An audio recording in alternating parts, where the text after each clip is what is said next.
Hi friends, എൻ്റെ തലയിൽ തേച്ച് കുളിക്കുന്ന എണ്ണയൊക്കെ തീർന്നു. അപ്പം ഞാൻ എണ്ണ കാച്ചാൻ വേണ്ടിയിട്ട് കുറച്ച് സാധനങ്ങളൊക്കെ പറിക്കാൻ വേണ്ടിയിട്ട് വന്നതാണ്. ചട്ടിയിൽ വച്ച് പിടിപ്പിച്ചിട്ടുള്ളത് തന്നെ അതെല്ലാം. അപ്പം മൈലാഞ്ചി ഇല മെയിനായിട്ട് വേണ്ടത്, പിന്നെ വേണ്ടത് കൃഷ്ണ തുളസി, പിന്നെ വേണ്ടത് ചെമ്പരത്തി. ഇതെല്ലാം ഞാൻ ചട്ടിയിൽ വളർത്തിയിട്ടുണ്ട്. അപ്പോൾ അത് ഞാൻ എടുത്ത് പറിച്ചിട്ടാണ് ഇതെല്ലാം ചെയ്യുന്നത് കേട്ടോ. പിന്നെ കിട്ടാത്തത് ഞാൻ അങ്ങാടിക്കടയിൽ നിന്ന് മേടിക്കും. പിന്നെ നല്ല കറിവേപ്പില ഒക്കെ തേച്ചിട്ടുണ്ടെങ്കിൽ നല്ല കറുത്തി ഇരുണ്ട് വരും, മുടി നല്ല കറുപ്പായിരിക്കും. പിന്നെ അശോകത്തെറ്റിയോ അല്ലെങ്കിൽ നല്ല ചുവന്ന തെറ്റിയുണ്ടല്ലോ അത്.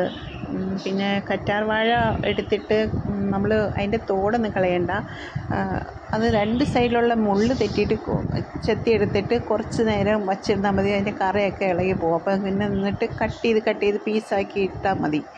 അപ്പോൾ ഇത് എണ്ണ കാച്ചി തേക്കുന്നതിനേക്ക് നല്ലത്.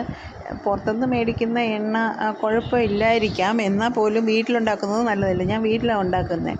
പിന്നെ വേണ്ടത് കരിഞ്ചീരകവും പിന്നെ കറുത്ത കുരുമുളകും എല്ലാം കൂടെ മിക്സിയിലിട്ടൊന്ന് ക്രഷ് ചെയ്തിട്ട് ചട്ടിയിൽ, ചൂട് കട്ടിയുള്ള ചട്ടിയിൽ ആട്ടിയ വെളിച്ചെണ്ണ ചെറുതായിട്ട് ചൂടായി കഴിയുമ്പോഴത്തേക്കും അതിൻ്റെ അകത്തേക്ക് ഇട്ട് അടുത്ത് തന്നെ നിൽക്കണം, വേറെ അങ്ങ് പോവല്ലേ. പിന്നെ ചെറിയ ഉള്ളി, ചുവന്നുള്ളി ഇട്ടല്ലോ, അത് 2-3 എണ്ണം കട്ട് ചെയ്ത് ഇടുക.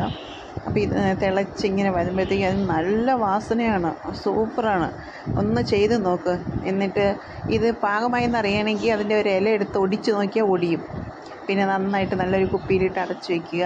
മാസത്തിൽ 1-2 പ്രാവശ്യം തലയോട്ടിയിലൊക്കെ തേച്ച് പിടിപ്പിച്ചിട്ട് കുളിക്കുക. അത്രയേ ഉള്ളൂ.